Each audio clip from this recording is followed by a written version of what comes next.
दिसतंय ना सुंदर, खूप टेस्टी पण आहे आणि हे उपवासाची खीर. येस. मखाणा घेतला आपण 1 वाटी, मग ड्रायफ्रूट्स घेतले जे पण घरात आहेत ते सगळे ड्रायफ्रूट्स घ्या. त्यानंतर ड्रायफ्रूट्स थोडेसे रोस्ट करा आणि मग ते मिक्सरमधून थोडेसे फिरवून घ्या.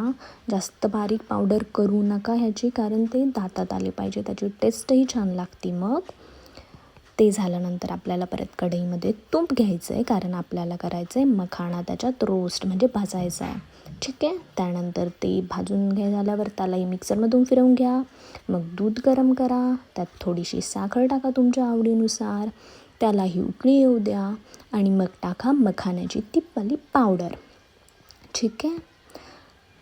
मग त्याला चांगलीशी उकळी येऊ द्या. मग त्याला मिक्स करायचं आणि मग त्याच्यामध्ये अजून वेगवेगळे तुम्ही ड्रायफ्रूट्स टाकू शकताय. मी ती मगाशी बनवलेली पावडर टाकली आहे त्यामध्ये आणि अगेन त्याला दिलं एक चांगलं असं मिक्स.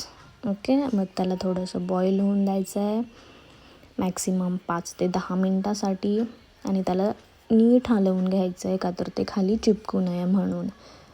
मग आपण त्याच्यात टाकणारे अगेन बदाम. हे बदाम आहेत भिजवलेले बदाम.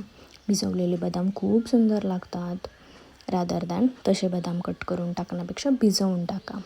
मग टाकले मनुके आणि मग टाकले काही त्यात केशर आणि मग परत टाकले थोडेसे मखाना, कारण मला जास्त आवडत नाही, कारण ते खूप सॉगी होतात, म्हणून मी खूप कमी मखाना टाकला त्याच्यात. आणि ही आहे सुंदर टेस्टी मखानाची खीर रेडी आहे.